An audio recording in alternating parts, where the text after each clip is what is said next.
La gráfica de una función se puede estirar o comprimir horizontalmente cuando la variable independiente de dicha función se multiplica por una constante.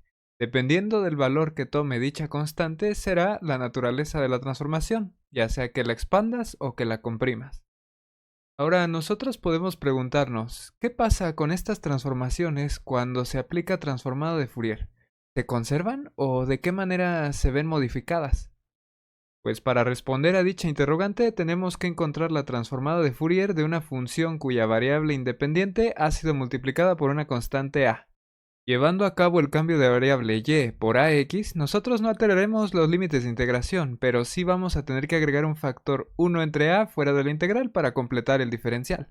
De esta manera, tomando a y como una variable tonta, nos daremos cuenta de que este resultado no es más que la transformada de Fourier de nuestra función evaluada en w sobre a. Como puedes ver, el factor a, que en un inicio multiplicaba la variable independiente de nuestra función sin transformar, tras someterse a Fourier, ahora está dividiendo, es decir, el efecto de expansión o contracción de la transformación inicial al aplicarle Fourier se invierte. Si tú en un inicio estabas generando una expansión, al aplicar Fourier eso se convertirá en una contracción y viceversa. Y no solo eso, también vamos a modificar la amplitud de nuestra transformada, puesto que vamos a multiplicarla por un factor 1 entre a. Gráficamente ya entendimos qué es lo que hace Fourier con este tipo de transformaciones. Sin embargo, ¿cómo podemos escribir esto matemáticamente? Bueno, pues para escribir esto nosotros tenemos que darnos cuenta que cuando estamos aplicando la expansión o compresión, nosotros nos alejamos o nos acercamos del eje Y en función del tipo de transformación. Por ejemplo, cuando estás haciendo una expansión, te estás alejando del eje Y, estás tomando a tu eje Y como una referencia. Caso contrario, cuando haces una contracción, entonces estás apegándote cada vez más a tu eje Y. Por lo tanto, necesitamos una cantidad que nos indique qué tanto nos desviamos de dicho eje. Esto es, necesitamos involucrar dos desviaciones estándar que nos ayuden a cuantificar qué tanto nos estamos alejando o acercando al eje vertical. Entonces, tenemos que someter a producto a la desviación estándar de la función original y a la desviación estándar de la transformada de Fourier de dicha función. Y dichas desviaciones estándar se van a calcular a partir de las siguientes dos integrales. Ahora, todo lo que tenemos que hacer es comenzar a generar acotaciones para dar información respecto a dicho producto. Es decir, tenemos que encontrar una acotación en la que se ve reflejado el comportamiento de que cuando una desviación estándar disminuye, la otra forzosamente tiene que aumentar y viceversa. Para ello, basta con que nosotros acudamos un poco a lo que hemos visto de álgebra lineal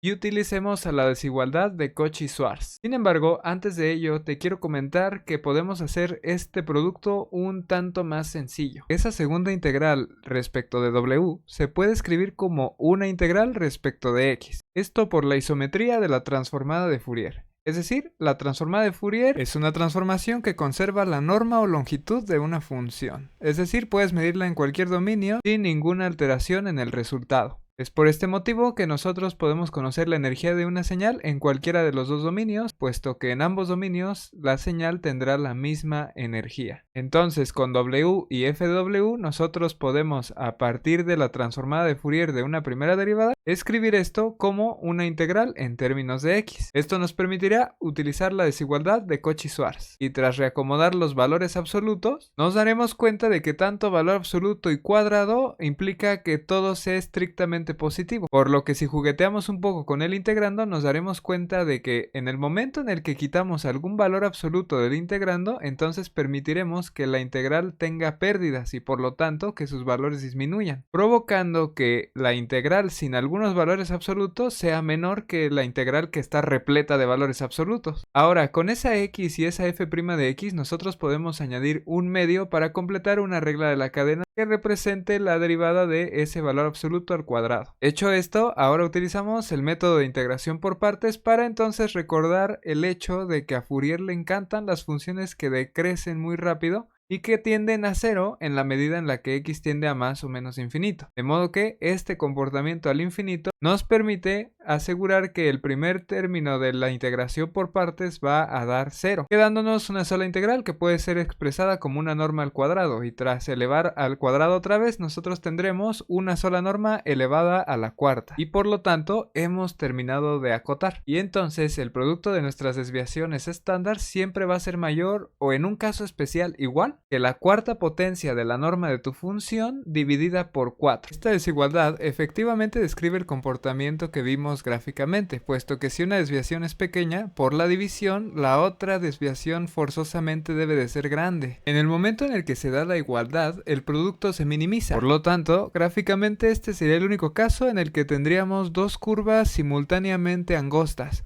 pero no porque una no se haya expandido, sino que más bien es el caso en el que la expansión es mínima, casi imperceptible.